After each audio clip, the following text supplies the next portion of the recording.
again, lessons for the AI world, right? Be human, speak like a human, be authentic. Again, going back to the manufacturer literature, I show you a piece of manufacturer literature, you know it's inauthentic. It's a manufacturer created piece of content, and people can recognize AI content. So the more we become detached from the human voice, the more powerful the human voice becomes. Welcome to the $100 Million Mindset, the source for business owners who aspire to scale, grow, and reach their full potential. Whether you're aiming for 5 million, 10 million, or 100 million. Your hosts are Alan O'Neill, the Irish plumber, who scaled Abacus Plumbing and Cooling to over 100 million, and Tabasco Todd Liles, a coach to high-performing business leaders and the owner of Service Excellence, are going to help you think bigger, act smarter, and take your business to the next level.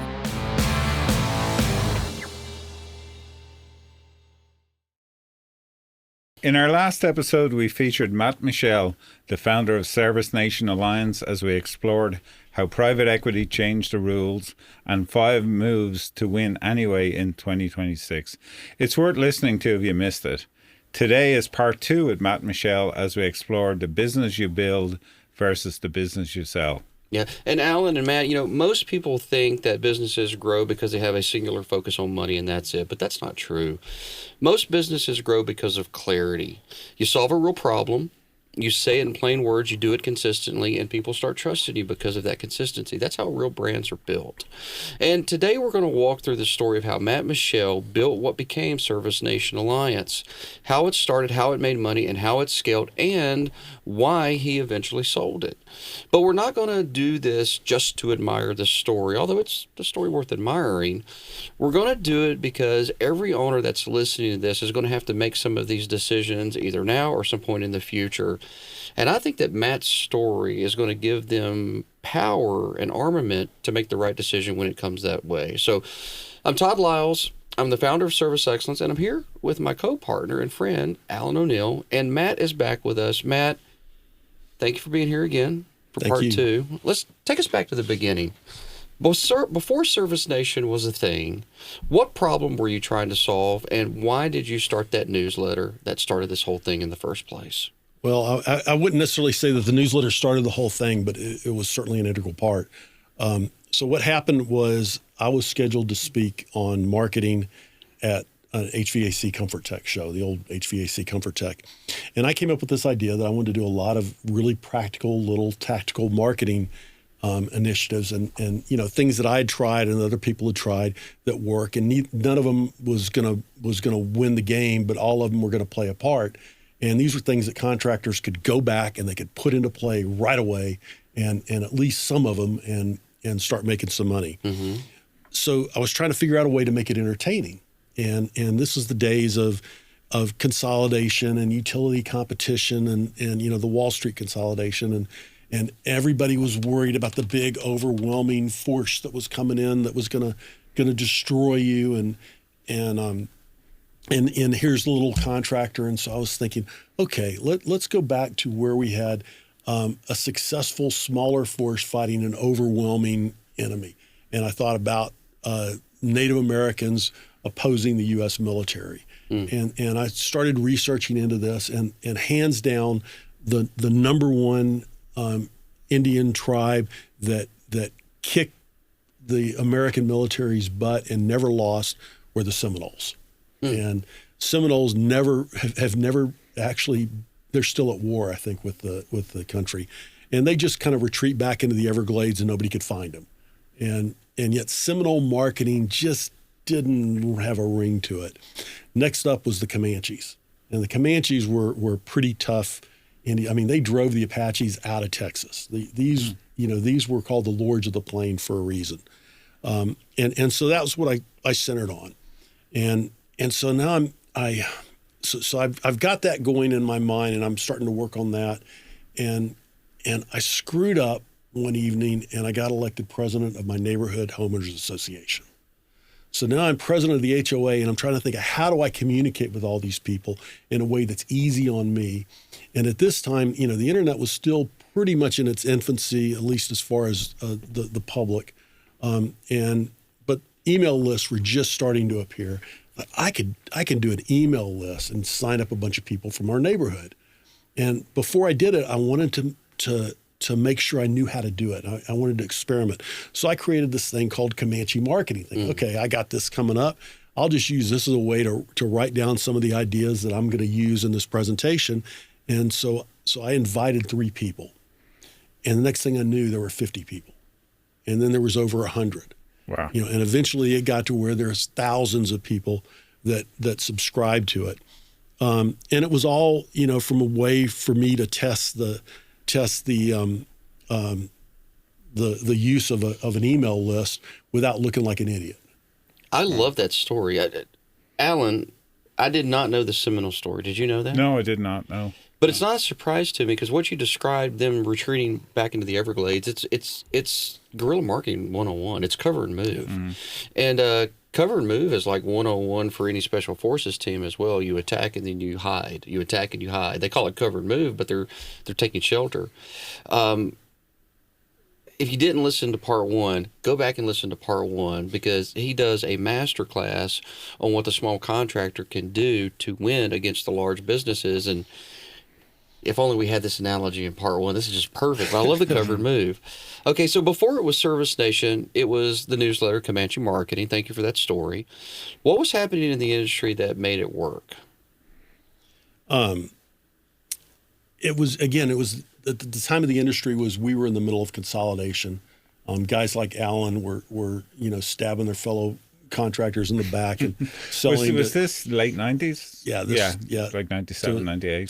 Selling to Group Mac and Blue Dot. Was that what thing? Blue Dot was around, and there was Service Center USA, and there was all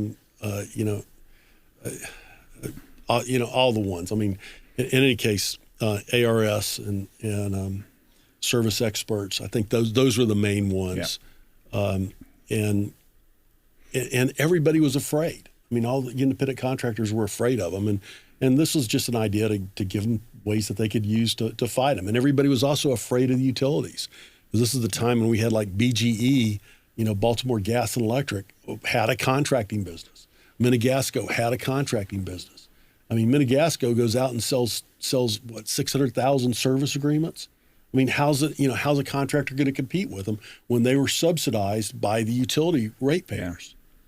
So, that was the big fear, and the idea is, okay, you aren't going to do what they're going to do, but here's some things you can do that they can't do or won't do.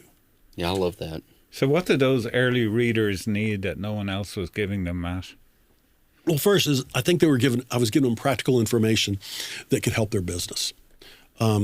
Second, nobody was overloaded with email at the time, so getting an email that was it was welcome, and I think that the most important part about it was I spoke to people with a human voice, with an authentic voice. It wasn't a corporate voice, and I used a lot of examples from my own life. I mean, it was real and it was personal. And if you go back to the book called The Clue Train Manifesto, written by some guys with Wired magazine about the early days of the internet, they talked about how marketing started. And marketing started going way back to medieval times when we would go to the market on a Saturday. And we'd go to the market to buy things and to exchange and to trade.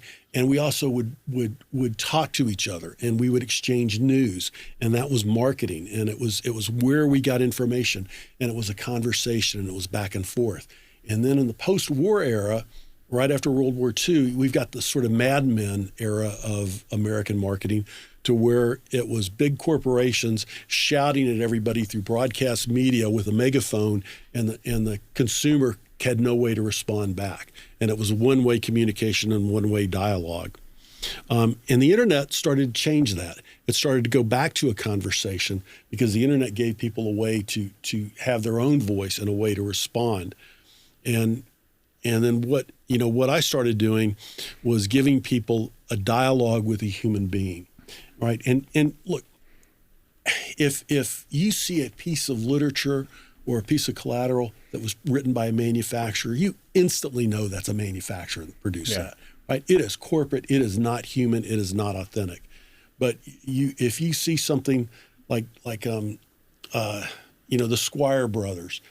Daniel Squires writes a newsletter that he sends out to their customer base. And it's Daniel giving his personal views on things. And people love it because it's human, it's authentic, it's real. Yeah. Right. And people can spot that and they can see that. That's also one of the things that people are starting to see the difference between AI and human speak. They're starting to be able to pick up AI. So I think, the long answer is, it was welcome, it was informative, and it was real. How did you know the message was landing? I didn't really worry about it, to be honest with you. Yeah. I wasn't looking for anything in return. I was just sharing for the heck of it. And again, I was in that point in time, I was a marketing consultant with decision analysts. So my clients were big tech. They were big telecom. They were big manufacturers. They were Fortune 500 companies. They were big publishing companies. And this was all about big strategy. And yet I still had this sort of craving for small business marketing from, my days when I'd started AirServe. And, right. and so I had this itch, and Comanche was a way for me to scratch that itch. So when you started Comanche, the idea of Service Nation wasn't even on the table. It was just purely a newsletter to help. Right. And I knew something was different when I would go to a conference and people would come up to me and they'd start asking me about personal things going on in my life. Right. And I'm thinking, how does this person know that? Because I'm not really sure who this person is. Right. And I realized that it was because of Comanche. It was something I wrote in Comanche at some point in time. And so I had all of these people that had a personal relationship with me, even though I didn't know who they were. Yeah. Interesting. And what did you learn about attention and trust back then, Matt? Again, lessons for the AI world, right? Be human, speak like a human, be authentic. Again, going back to the manufacturer literature, I show you a piece of manufacturer literature, it's inauthentic. It's a manufacturer created piece of content, and people can recognize AI content. So the more we become detached from the human voice, the more powerful the human voice becomes. Yes, I agree. Clever. Matt, did I tell you my Seth Godin story? I feel like I might have shared that with you. Share it. So Seth Godin, really good marketer, has written a lot of good books. And when I started Service Excellence, I'm sitting on a treadmill at the YMCA. And at the end of all of his newsletters, and, if he was on a podcast or whatnot, he'd give his email and say, write me, I really answer my emails. I'm going, yeah, sure. So I'm on the treadmill, and I sent him a quick little message. And I just started Service Excellence. And I said, hey, what advice would you have for someone just starting a business? And within 2 minutes, he wrote me back. I was still on the treadmill, and he said, give it all away. And I wrote back, and I basically asked for clarity. It's like, what does that mean? He said, what you need to do is you need to start a blog, and you need to highlight your expertise on it, do it in a real personal way, and give all of your information away. And he went ahead and answered the next question. He's like, you can't write enough blogs to give everything away in a period of time that would be short. And if you can, you don't have a business anyway. So we got going back and forth, and it's all while I'm on the treadmill, like 30, 45 minutes. It almost felt like a real conversation. He would send something, I would read it, I would send it back, and like he was engaging with me. So I said, okay, I'm going to do this. I'm going to do this, Seth, right?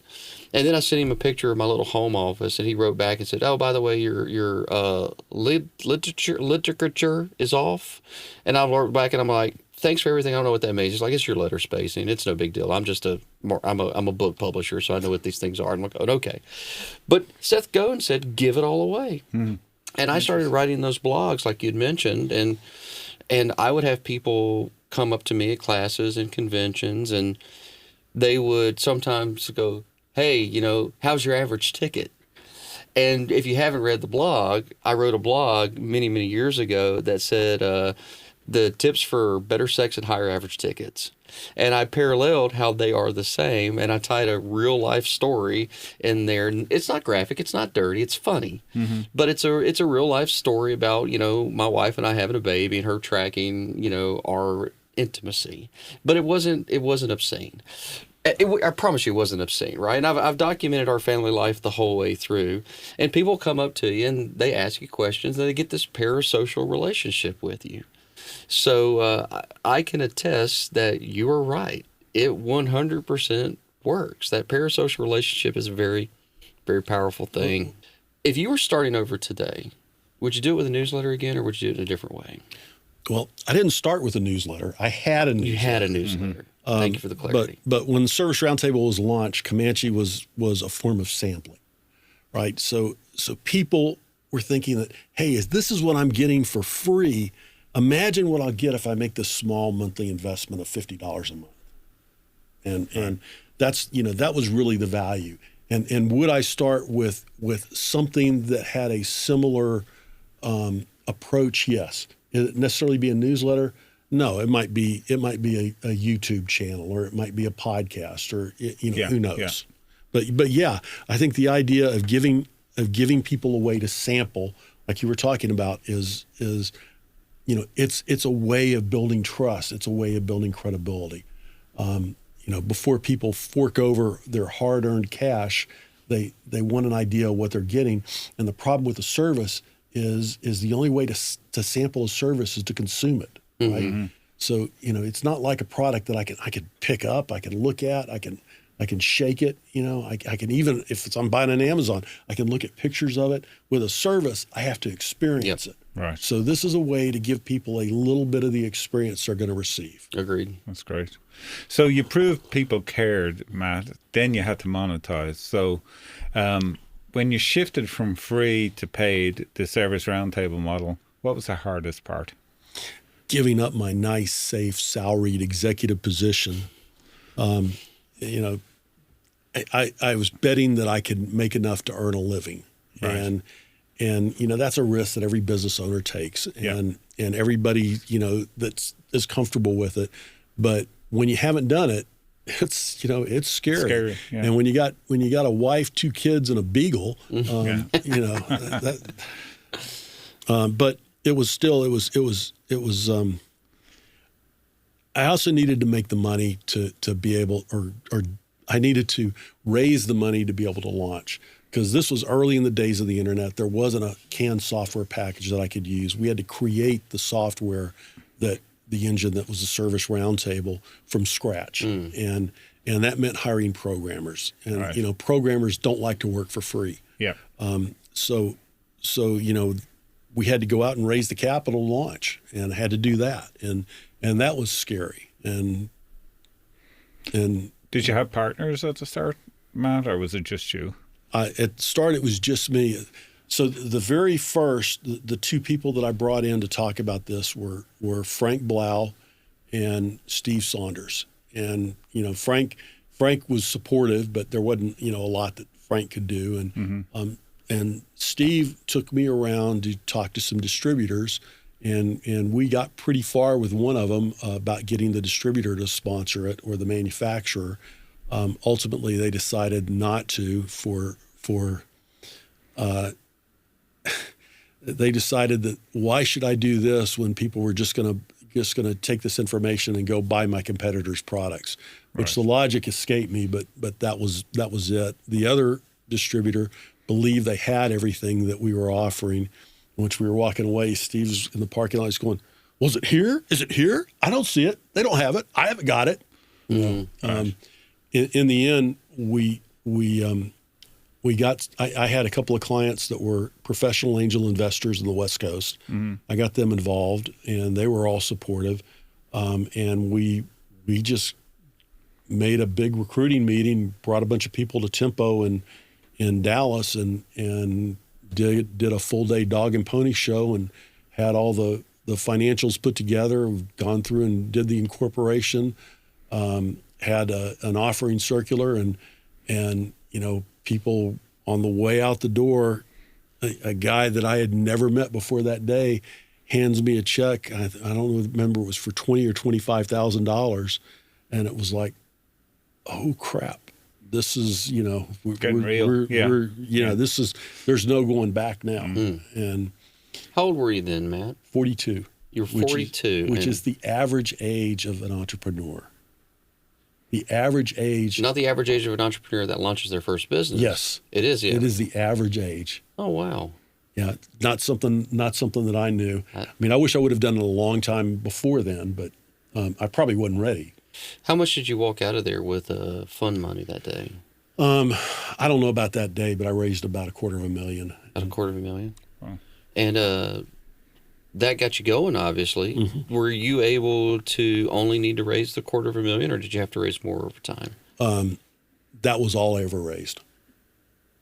So you were really efficient from the start. We were there was a joke in the company about nickels, because we had one quarter where we didn't, and I knew the reason, and I knew how to fix it, but at the same time it was still bad, because it was the only quarter where we lost money after our initial startup period.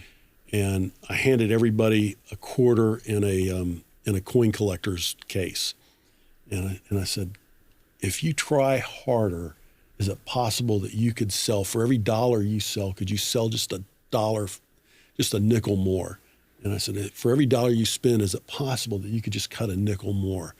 I said, if you can do that, and got everybody to agree. I said, if you can do that, then we can hit our target. And let me show you what that looks like. And, of course, we were kind of at break even at that quarter, but, you add 5% to the top line, you take 5% from overhead. Magically, we had 10% at the bottom line. I said, if we do that, then something good's going to happen for everybody. And so part of our culture, it wasn't part of our formal culture, but the informal culture was watch your nickels. And people had those for the next 10 years. Wow, that's a great story. We could probably hang out there for a while, but I just did some math, Todd. I was 42 when I started Abacus. Did you? Yeah. And you were. So yeah, it's a good age. It's a good age. I think you're unusual. Yeah. Started a little younger. Yeah. So, but you knew that. Yeah. I mean, my wife has always told me I was strange, but I don't think that's what you meant. So that's very inspiring, guys. I appreciate you both sharing that with me, and I can promise you there's a lot of people that appreciate it too. But I'll tell you what I'm thinking about is I'm thinking about a lot of the men and women that we work with, and a lot of them are in their mid to late 20s and in their early 30s. And yes, I don't feel like the young kid anymore. I'll be 47 next month. But I also look at some of these guys. Like, I'm thinking of one guy that is a client. He's doing great. I don't want to give away too many of his details, but he's in Las Vegas in the electrical market, and he's got $1.2 million in cash that he's paid taxes on, and they're just growing like crazy. And I think he's 36. And I'm going, that's great. Yeah. And in electrical, that's not like air conditioning. So, but let's get back to you here. What made people willing to pay monthly? It's $50 a month, right? But I can remember sitting in a car with Liz in Boston, going to speak at like a local ACA group, and $50 a month is not that much. But she's still saying there's still contractors that will get really weird about $50 a month. Oh yeah. So what was it that made people willing to pay monthly? Well, by the time I launched, I was fairly well known in the industry, I think, and I had credibility from that. And I was coming out at $50 a month because we had an internet model. So my cost of adding a member was the merchant service fees, right? I didn't website was the same. Everything, I mean, everything was there. We were largely an internet company initially. So $50 was easy from my perspective. But I think that the overwhelming reason that Service Roundtable took off was the contractors that were willing to give it a try initially went and told their friends that this is a great deal. You got to get on it and you got to try it. And look, who we were measured up against at the time was the other major alliances, which were all at thousands of dollars. Got it. And then what was the value that was so clear that they couldn't ignore it? Did you have one key proposition that you were leaning on? We delivered content every week. We had new content every week that they could download and put to use. And we put it in the form of Microsoft Publisher, which, can't believe the number of complaints about Microsoft Publisher, but every contractor had it, and it was on, it came with Windows. And that, it was a steady stream of content. So we had that. We had the discussion groups online, which was what a lot of people talked about. But But really, the thing that brought people to it initially was the content, and then those were all archived. And our idea was we were going to wipe this out after 2 years and have, just recycle it. Well, that never happened. It just built and built and built, and we did improvements over time. But the discussion groups became a community. Mm-hmm. And well, that's really cool. Yeah. And I think the cool thing about the discussion groups is now you have contractors teaching each other, Matt, right? Sharing experiences. And I mean, I personally, from going to, Success Group International was our thing growing up. I always got more out of the conversations in the bar at night than I did right from the stage. And the relationships that I built and still have today, a lot of friends today that I made at those meetings. But when you start having contractors sharing on the forum, I remember joining Service Roundtable, and I did it purely for the discussion group. Literally, I was saying it's at $50 a month. That's, nothing. Spend that on pizza, right?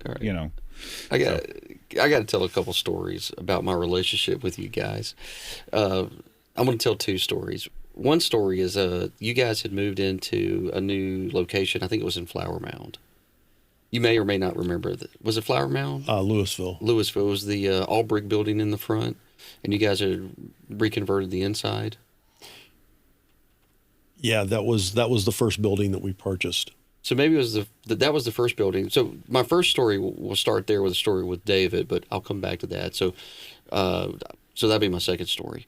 But when you'd moved into your other location, I had made a comment about it online. I was impressed. I'm like, this is a really nice looking location. You may not remember this, but I guess I wasn't super clear in what I was saying, because I think you thought I was saying, look at this little tiny office. And you were like, it's actually a really nice office. And I'm like, no, Matt, I'm saying I'm impressed. It's nice. Do you remember that, by the way? No, I do not. All right. Well, let me give you the other thing. And then I'm going to give you credit at the end of all this. So at your original office, the one that I just described, I'm sitting out there and I'm talking to David, and Dave and I are connecting, and this might be the second time I went up there and I saw him in person, and I'm like, David, I really want to get more engaged. It's like, I'm participating in all these things. Why can't I get on stage? And he goes, isn't your company owned by Success Group International? And I'm going, what? Are you kidding me? They sued me. No, it's the opposite of them owning me. And he sort of looked at me and goes, really? I thought you were just like their second division. And I'm going, no, why would you think that? And then he and I kind of had a little laugh, and he goes, oh, okay, I'll get you on stage more. And then I started getting on stage a whole lot more after that. But to your credit, and I got to give your team a lot of credit there. The whole time you were there, I didn't understand that in the beginning. They let me in, and they let me participate. They let me participate a lot more for whatever reason once they thought I wasn't connected with them. But y'all were good to me, friendly to me, the whole 9 yards. And the month after you left, they sent me a get the hell out of town letter. They kicked me out almost immediately. Peter did. And I'm going, Peter, why? I've been with you guys for 9 years, 10 years. It's near the daggum beginning. What is going on here? Well, you don't participate very much. I'm going, how can I participate more? I mean, anyway, my point to you is, you don't have to comment on that, is that for a long time, this is what I thought. For a long time, in my thoughts, I'm over there going, man, David and Liz and Matt really don't like me. They just don't like me. But actions speak louder than words. You guys put me on your stage. You let me participate as a guest speaker in the AB groups. You brought me out to Vegas. I've been with you guys multiple places. You never kicked me out the whole time I was there. I only got kicked out once you left. So thank you for, allowing me to participate in those days while you were there. All right, there's my story. You don't have to comment on it unless you want to. Well, if it's any consolation, I got kicked out too. Yeah. Welcome to the club. Welcome to the club. So segment number 3 here, Matt, is for scaling from a $50 a month subscription basis to a real membership community.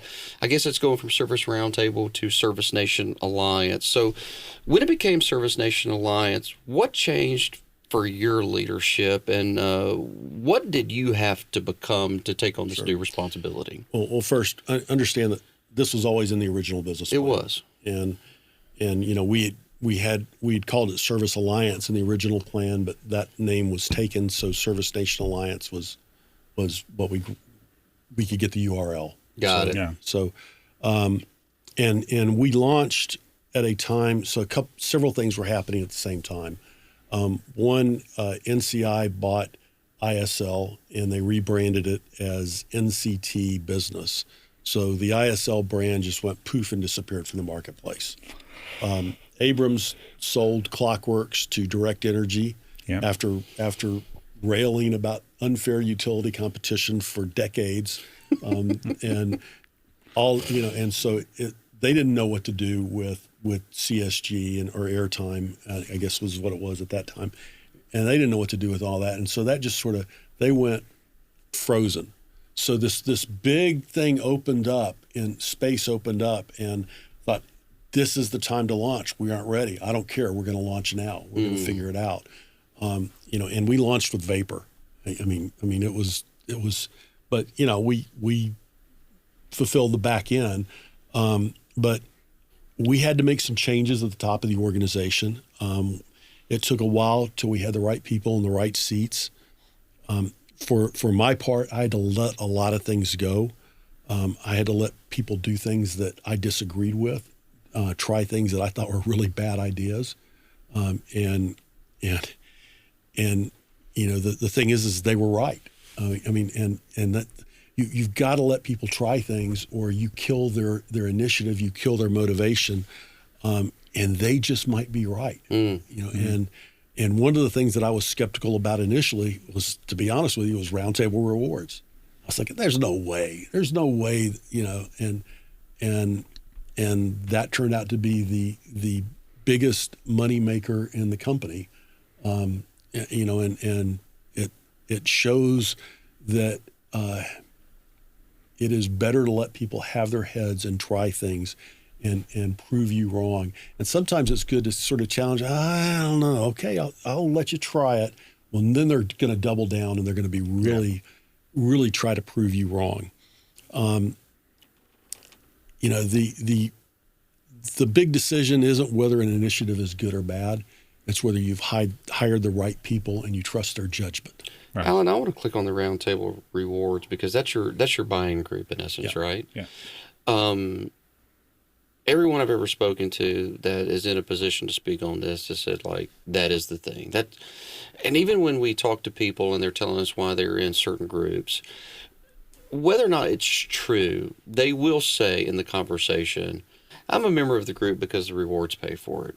Not that the group's bad, but at this point, it's like it's sticky, right? The rewards are really sticky. What was the thing that you thought was going to be the hardest about implementing that, and you found out it wasn't actually that hard once you got going? One of the things, so I'd watched other success groups,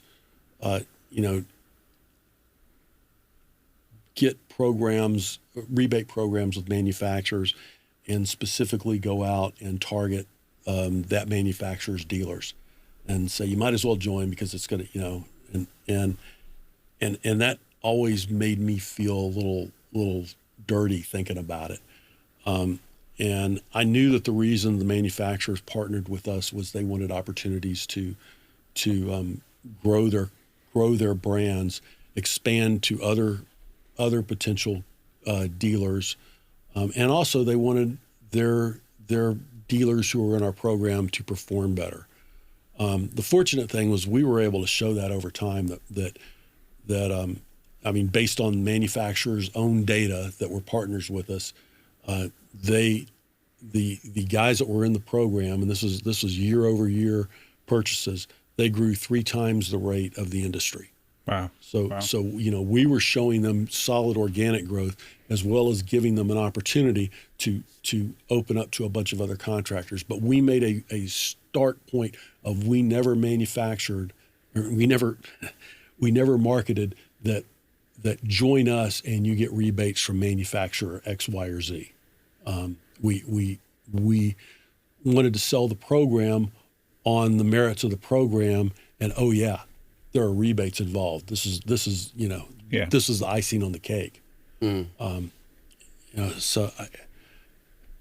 I think that was a challenge, and as a challenge for the salespeople to stick to that, because the easy thing the easy sale is to go to somebody and say, well, you're buying $2 million from these guys. You join us and we'll get you, 4% back on that, or whatever the number was. Right.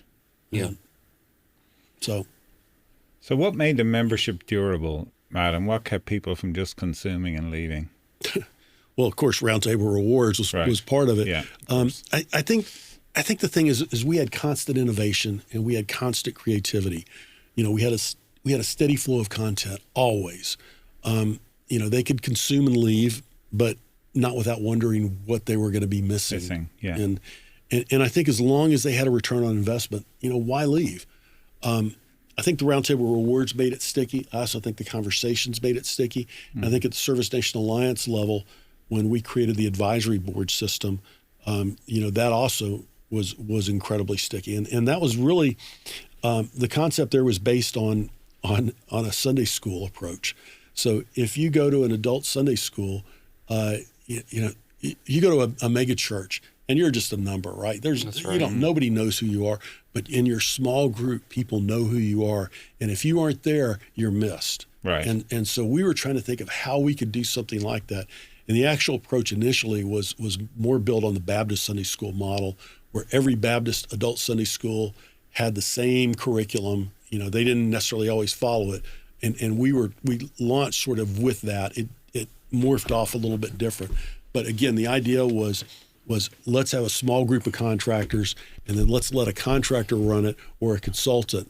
And really at the time, I'll be honest, we were doing this because we didn't have the bandwidth to do everything that we needed to do to launch this alliance. And this is a way of giving us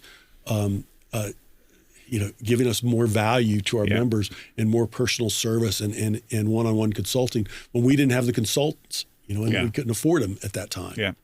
How do you keep quality high when you're having to put out that much content all the time?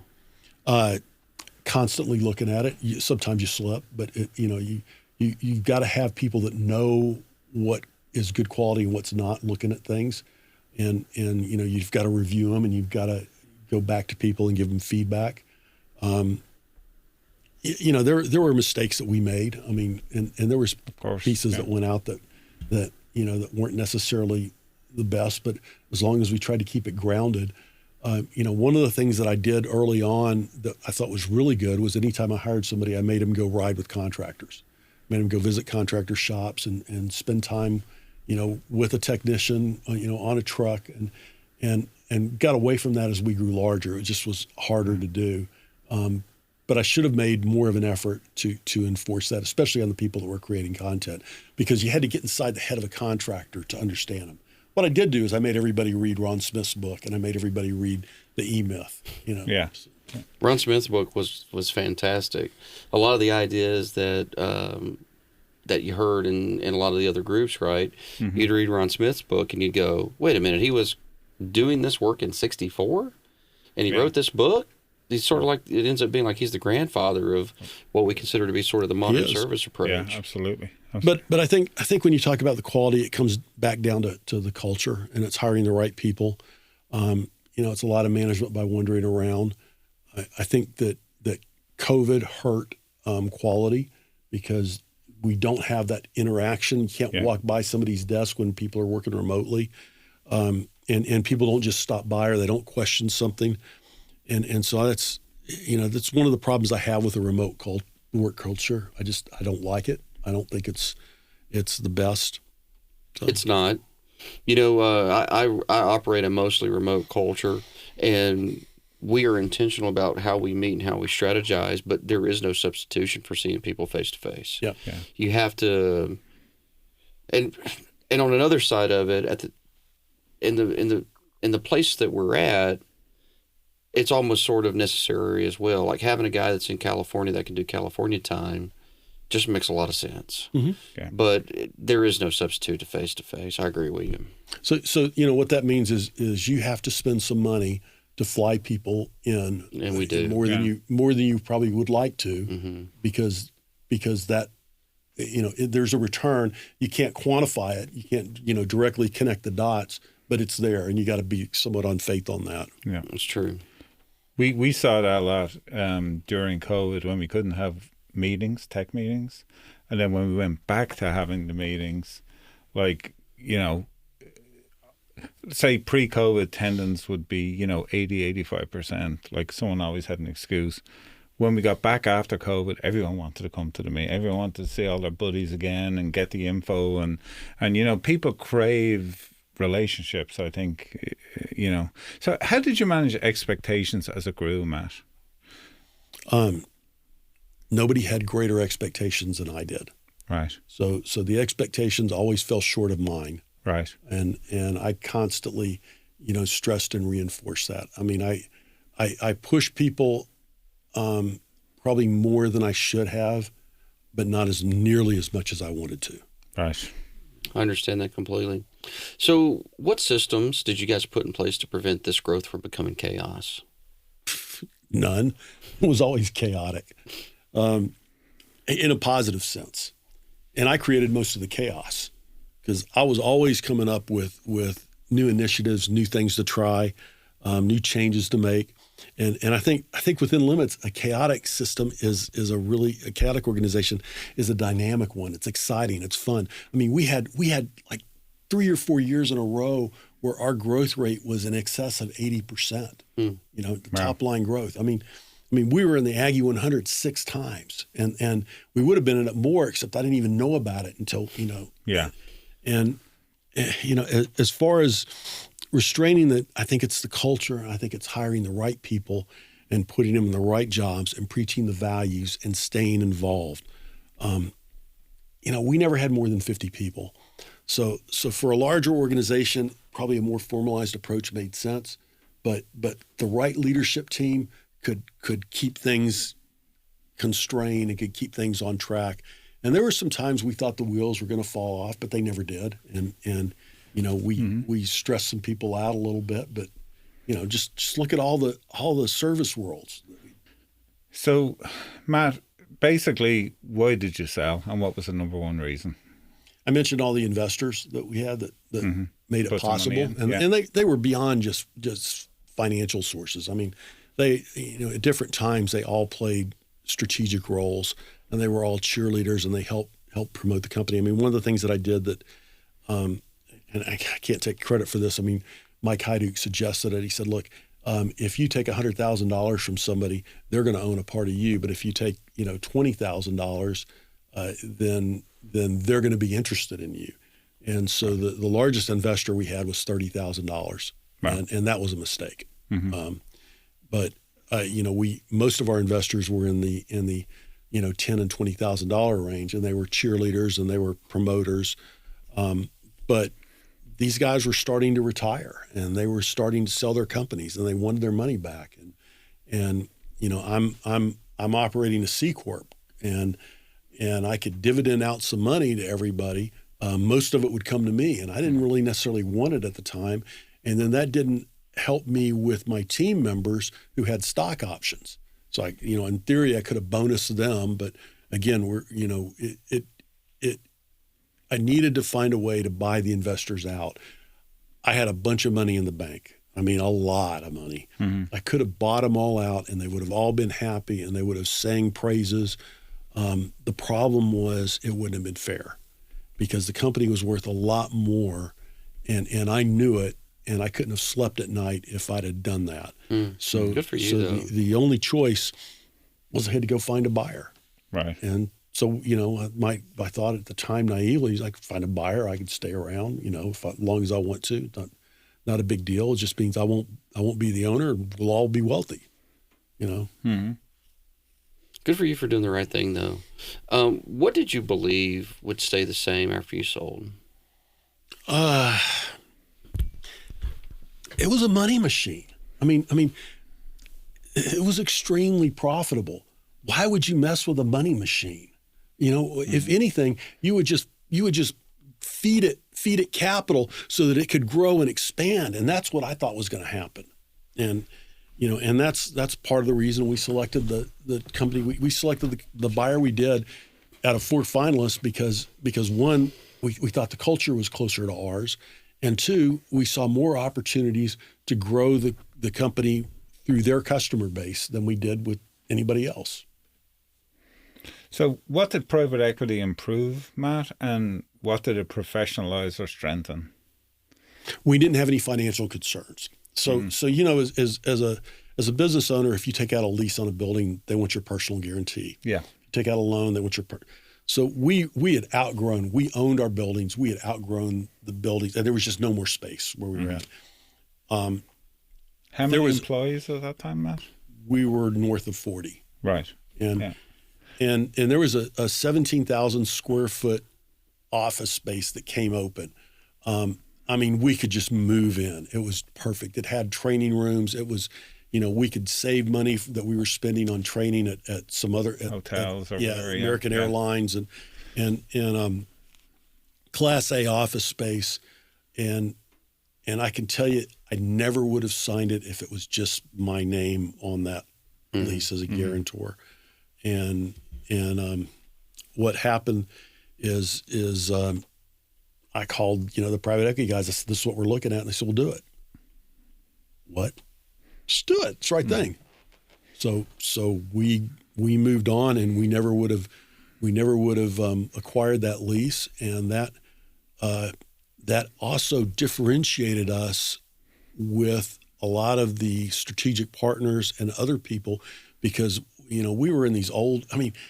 You were at the buildings in Old Town. This is Old Town Louisville. It's quaint. It's an old main street. It was a cool place to be. Right. But it was not. It did not speak big rising corporation. Where we went spoke big rising corporation. We're in a building where one of the other big tenants is Spectrum. Wow. We're people walked in there and they were impressed, and it looked good. And so it positioned us differently. So I think that made us look more professional, but I don't think PE necessarily made us more professional.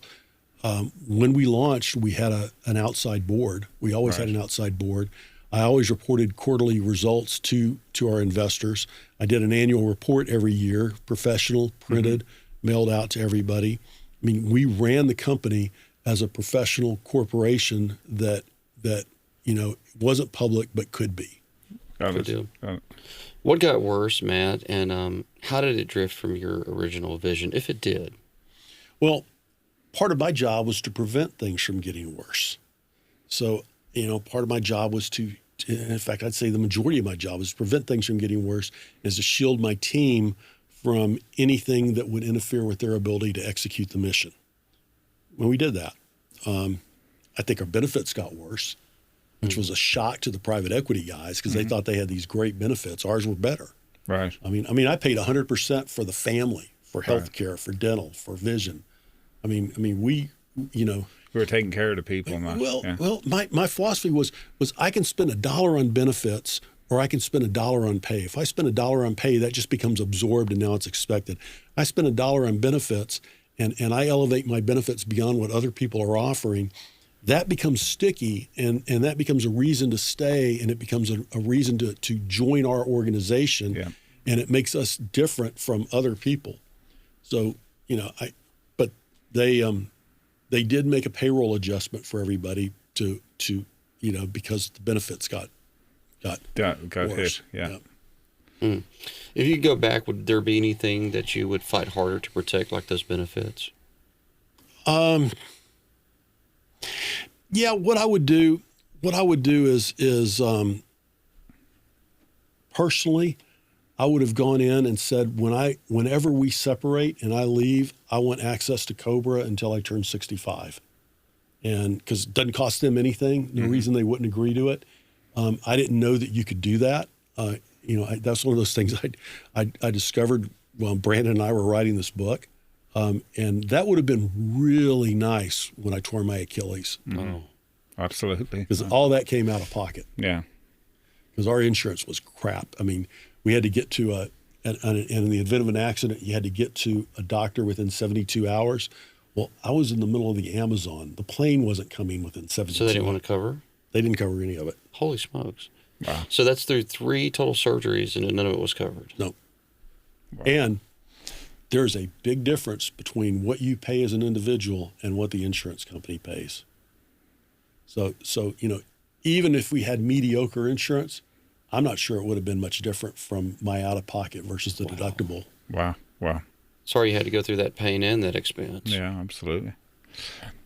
So Well, I'm fortunate that I had the resources to be able to pay it without it, impacting me very much. Yeah. What should owners watch out for in earnouts, promises, and help, Matt? Don't count on earnouts. I mean, they're great, but make sure that you have enough at close that you're happy if you don't get another dime. Yeah. And the earnout, it's a bonus. It's a bonus if you achieve it, great, but don't count on it, and don't let anybody talk you into. Okay. The biggest mistake that I have seen companies go through, owners go through, is when they try to sell their companies without some type of representation. Whether it's an M&A guy, whether it's an investment bank, whether it's simply a broker, whatever, yeah. Because the analogy is think about selling a house, right? You're sitting in your house, you're happy, somebody comes knocking on the door, says, "Hey, I like this house. I'm going to offer you this big pile of cash for your house." Like, wow, that's a lot of money. And you take it before you realize that you can't replace the house for twice that money. Yeah. Right. You don't know. And that happens to a lot of companies all the time, but they don't know. Or the guy decides, I'm not going to pay a broker. I'm not going to pay a M&A guy. Why should I do that?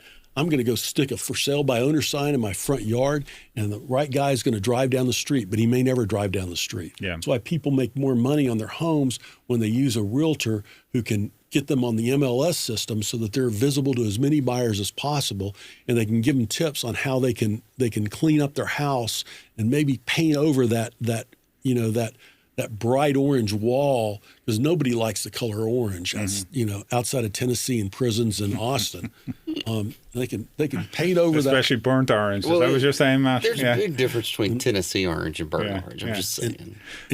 And paint over that wall, and maybe you'll sell faster and for more money. And then they negotiate with the buyer to try to get you the maximum price. Well, the same thing happens when you're selling a company. And if you're using, this is the most important financial decision of your life. Yeah. Right. And if you're using a representative, they're going to keep you from making stupid emotional mistakes, and they're going to keep you on track.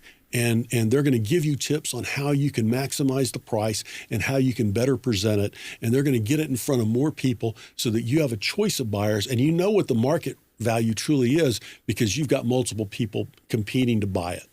Wouldn't you say, Matt, that using a broker would end up being a net gain to yourself? Absolutely. Like after you pay the fee? Yeah. I paid the investment bank over $1 million. Right. A good chunk over $1 million. Yeah. And I promise you, they generated a return that's at least 5 or 6 times that, versus what we would have gotten otherwise. Yeah. In best case. Yeah, absolutely. I totally agree. What's the difference, in your opinion, between a partner versus a buyer? A partner works with you to achieve mutually agreed upon goals. A buyer sees you as a subordinate. Thank you for that. That's great. That's a good answer. So the last segment that we're going to cover here is going to be how to protect the mission as you grow it. And what I hope people would walk away from this section with would be a clear guidance on vision protection. So, Matt, what does it take to protect vision as the company gets bigger? Constant reinforcement. You got to have stories. I mean, look, we before we had a written language, we would human beings would sit around campfires and we would tell stories. And these stories contain lessons. And these were lessons on how we could find food, how we could avoid getting killed, how we can heal wounds. These stories resonate with us. They're part of our DNA. And there's a reason that Christ taught in parables And 2,000 years ago, we're still teaching with Christ's parables because we understand stories and they resonate with us. So we've got to have stories that reinforce the vision for the company. And the vision has got to be worthwhile. It's got to be a worthy vision. Solomon said, where there is no vision, the people perish. So what Solomon meant was if you don't have a vision, people tend to work on things that are interesting to them. They go in different directions. Yeah. But if you have a compelling vision and people all want to be part of something bigger than themselves, this gives them something to be involved in. So what decisions quietly destroy vision, Matt, even when growth looks good? Lack of consistency, inauthenticity, being false, looking at things as a we versus them instead of a team, instead of an us, looking at your employees as your employees. I tried to avoid saying the word employee. I always try to use team. That we are a team, and you got to be part of the team, and you've got to be, again, you just got to be real, right? And people will follow somebody who's real. They'll follow a leader who's authentic and who's real and who's sharing that this is what we're trying to do and this is your role and you're part of it. Yeah. There's the old story of the little boy who walks over to the stonemason and he sees the guy tapping the stone, and he says, "Mister, what you doing?" And the stonemason looks at him and says, "Can't you see? I'm chiseling the stone. It's hard, back-breaking work. And go away." Goes up to the next stonemason. He says, "Mister, what are you doing?" He says, "I'm fashioning this piece of rock into a stone. It's hard work, but it pays well. It puts food on the table." Walks up to the next guy, says, "What are you doing?" The guy says, "Can't you see? I'm building a cathedral." Mm-hmm.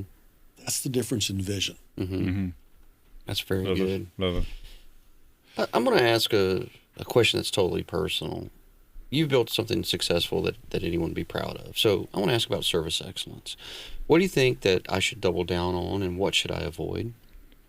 Hire slow, fire fast. Agreed with that. When someone's not going to work out, and you probably do everything you can to save the person, and everybody in your organization can't wait for you to give up and pull the trigger. Yeah. All right, so that's what I should double down on. Is that the same thing that I should avoid, or do you have another one for me there?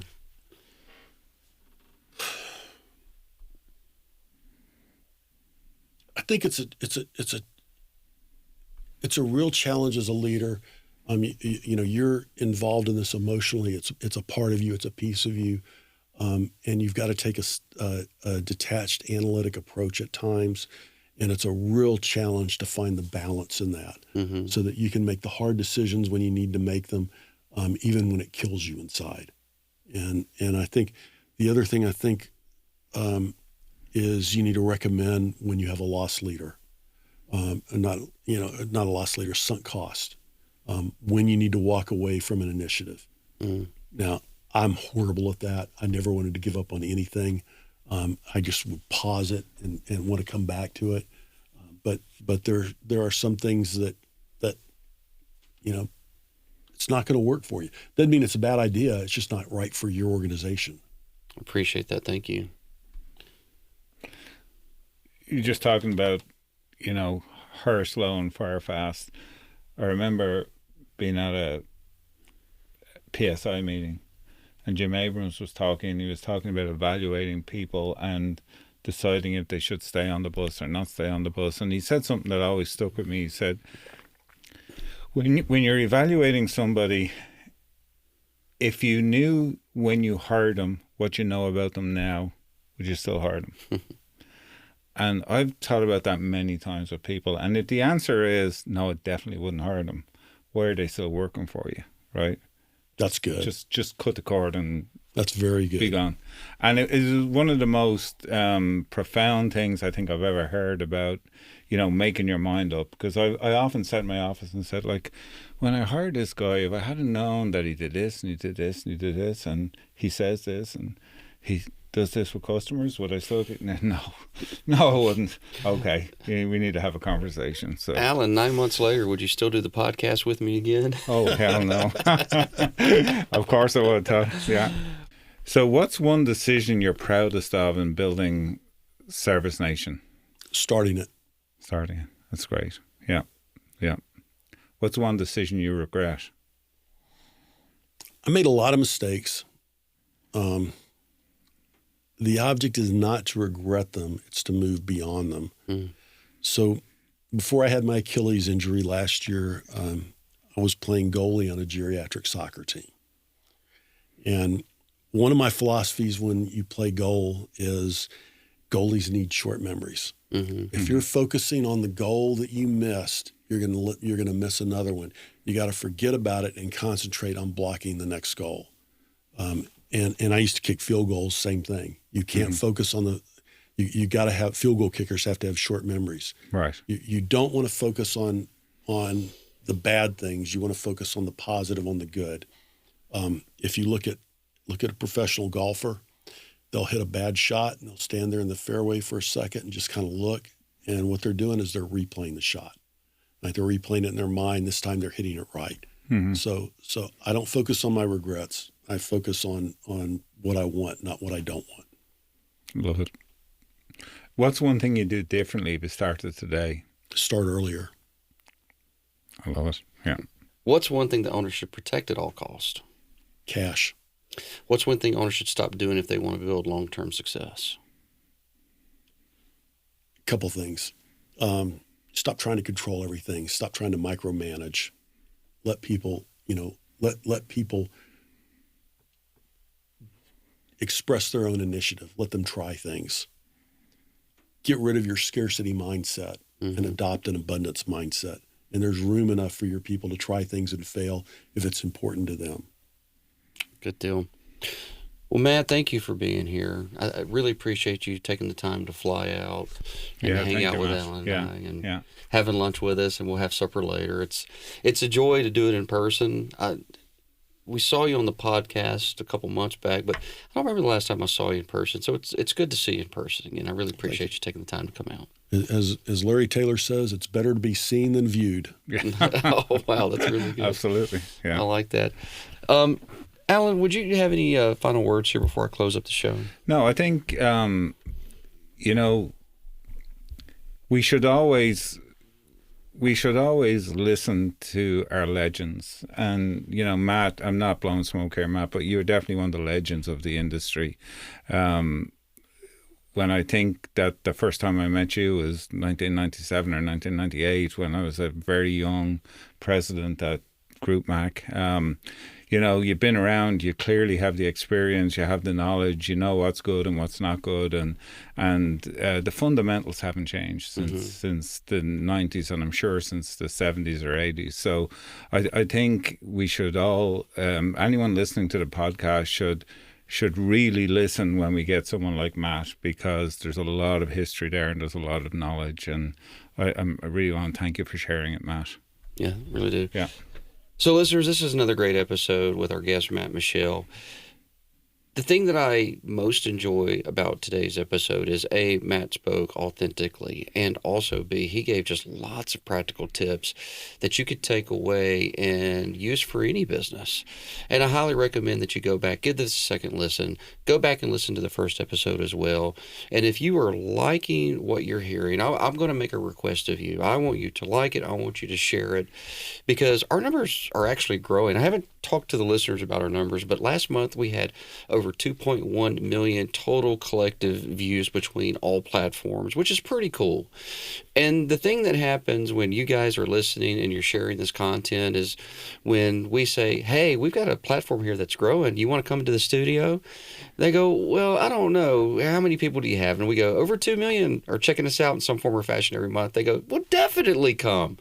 So believe it or not, the more you share, the more opportunity that we have to get wonderful people like Matt into the studio. So that's going to be my ask for everybody, is share the content, and we'll keep getting great guests on here, because it's a good platform for everyone to learn from.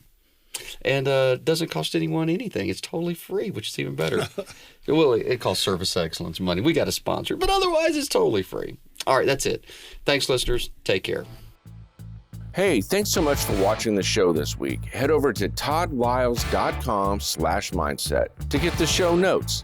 Please make sure to like, subscribe, and follow so you never miss a new episode of the show. And if you enjoyed this episode, then share it. It really helps us get the word out. You've been watching the $100 Million Mindset with Alan O'Neill and Tabasco Todd Liles.